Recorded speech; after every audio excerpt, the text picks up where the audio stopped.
Baik, terima kasih Pak Ustaz atas ilmunya. Kita lanjutkan lagi ke informasi lainnya. Arena judi sabung ayam yang meresahkan warga di Kecamatan Bangorejo, Banyuwangi digerebek petugas gabungan. Meski tak satupun pelaku judi ditangkap karena informasi diduga bocor, seluruh tenda termasuk kandang ayam dibakar petugas. Ya, sejumlah kandang ayam dan gubuk para pejudi sabung ini dimusnahkan petugas. Hal tersebut terpaksa dilakukan guna memutus praktik judi yang selama ini meresahkan warga di Kecamatan Bangorejo, Banyuwangi. Diduga informasi bocor membuat para pelaku judi sudah mengosongkan lokasi di hutan Pohon Jati. Polisi pun meminta masyarakat untuk segera melapor kepada pihak kepolisian jika di kawasan ini masih dijadikan sarang judi. Ya, ini sangat disayangkan ya, ternyata masih ada di tengah masyarakat berjudi dengan cara mengadu hewan. Nah, Pak Ustaz, ini bagaimana melihat kejadian tersebut? Ada dua kesalahan di sini. Yang pertama judi, dan yang kedua adalah mengadu hewan atau sabung ayam. Nah, ini bagaimana menurut Pak Ustaz? Ya, betul sekali, itu ada dua kesalahan di situ. Ya. Mungkin orang berpikir begini ya, kita kan boleh memanfaatkan hewan gitu untuk kepentingan kita. Katanya Allah, dan benar memang dalam Al-Quran itu Allah menyebutkan bahwa Allah menciptakan makhluk-makhluk lain di dunia ini untuk kepentingan manusia. Karena itu kita boleh kan makan kambing, makan sapi, daging sapi dan seterusnya. Nah, tapi memanfaatkan makhluk-makhluk yang lain itu, yang diciptakan Allah untuk kepentingan manusia itu, tetap harus dalam batas yang dibolehkan oleh agama. Nah, di antara batas yang dibolehkan itu ya menyembelih dengan baik ya. Kalau ada hewan-hewan binatang itu ya yang halal yang kita makan, bukan kemudian dengan melakukan tindakan-tindakan yang menyakiti hewan itu sendiri, itu terlarang. Karena kita sama-sama makhluk di hadapan Allah gitu. Manusia makhluk Allah, ayam yang jadi tema kita pada saat ini itu juga makhluk Allah. Ayam punya hak untuk hidup, punya hak untuk menikmati kebebasannya. Lalu kenapa kemudian kita melakukan sabung ayam yang semacam itu. Nah, berbeda dengan kalau kita sembelih hewan itu untuk kita makan dagingnya, itu malah benar.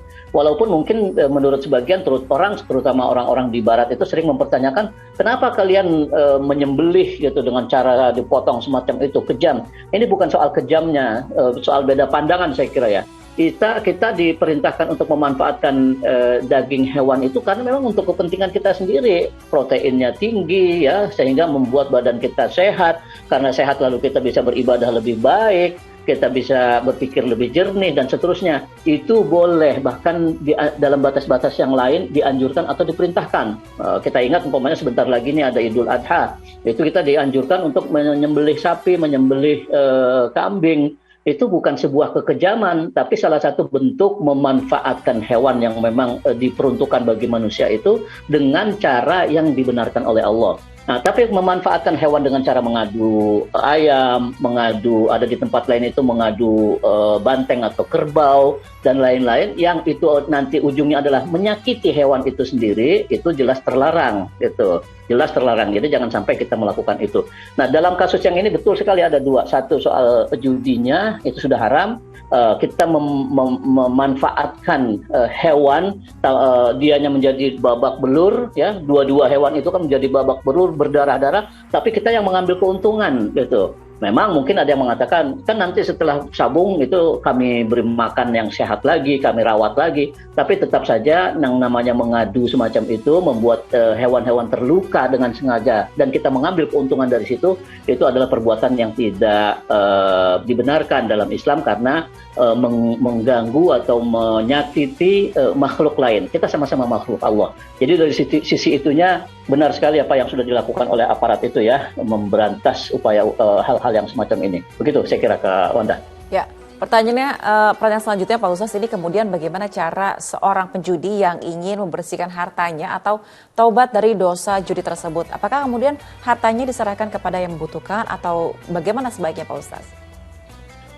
Ya, ini memang ada beberapa pandangan juga ya di kalangan ulama. Yang pertama, kembalikan uang hasil judi itu untuk kepentingan umum. Karena kan judi kita udah nggak tahu lagi nih harus mengembalikannya kemana. Kan kita boleh saja dapat hasil judi itu dari beberapa kali transaksi atau berhubungan dengan banyak orang. Nah, caranya kembalikan itu untuk kepentingan umum. Ya, sedekahkan ke masjid, ke fakir miskin, dan lain-lain. Yang jelas tidak kita konsumsi untuk kita dan keluarga kita. Gitu. Nah, kan timbul pertanyaan, terus saya akan makan apa kalau begitu? Yakin saja kalau sudah melakukan kebenaran, bertobat, lalu mengembalikan uang yang kita peroleh secara tidak benar itu untuk kepentingan masyarakat umum, itu yakin Allah pasti akan memberikan yang terbaik buat kita. Nah, yang kedua, ada yang memandang itu tidak terlalu sampai begitu. Bertobat saja setulus hati, yang bisa gitu sebanyak mungkin kita sedekahkan dalam rangka membersihkan itu, tapi untuk kebutuhan mendesak ya, kebutuhan pokok kita sehari-hari juga perlu kita pertimbangkan. Ada yang berpendapatnya semacam itu, agar jangan sampai kita juga mati gara-gara tidak punya apa-apa, karena semua yang ada di kita itu sudah kita keluarkan. Saya kira kedua-dua pendapat itu ada benarnya. Saya cenderung kepada yang pertama.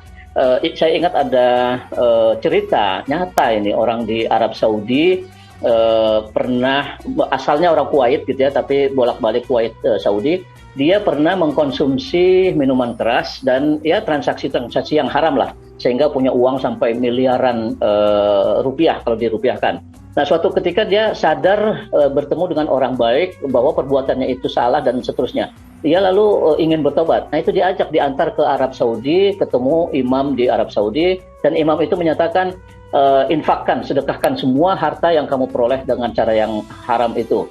Lalu dia juga bertanya, kan Allah tidak menerima sedekah kalau yang itu dengan cara yang tidak benar. Innallaha thayyib, Allah maha baik dan hanya menerima yang baik-baik. Iya, kalau kita sengaja berbuat buruk, sengaja berbuat judi atau mencuri, lalu dari situ kita sisihkan ini untuk sedekah, Allah nggak terima itu. Tapi kalau kita sudah terlanjur istilahnya terjerumus melakukan itu dan sekarang ingin bertobat, nah semua itu kita sedekahkan, justru Allah terima karena kita bertobat gitu. Karena kita bertobat kemudian kita sedekahkan itu semua. Dan nyatanya dari pengalaman orang itu tidak lama kemudian dia malah dimudahkan sekali rezekinya oleh Allah, tanpa dia duga-duga gitu. Jadi nggak usah takut miskin dalam hal yang semacam ini. Kalau benar-benar kita sudah merasa salah, kita bertobat, ya kembalikan saja uang yang kita peroleh dengan cara tidak benar itu ke tempat-tempat yang dibenarkan oleh agama. Karena apa? Ada hadis lain yang menyebutkan bahwa ketika kita memberi makan kepada keluarga kita, anak kita dengan makanan yang kita beli dari uang yang haram itu, uang kita peroleh secara tidak benar, itu daging yang tumbuh dari hasil makanan itu lebih dekat kepada neraka daripada ke surga, kata Rasul. Jadi sama saja kita dengan memberi makan anak kita dari hasil judi itu, ya sama saja memasukkan anak keluarga kita ke neraka. Nauzubillah, mudah-mudahan kita tidak terjebak melakukan yang begitu. Kak Wanda.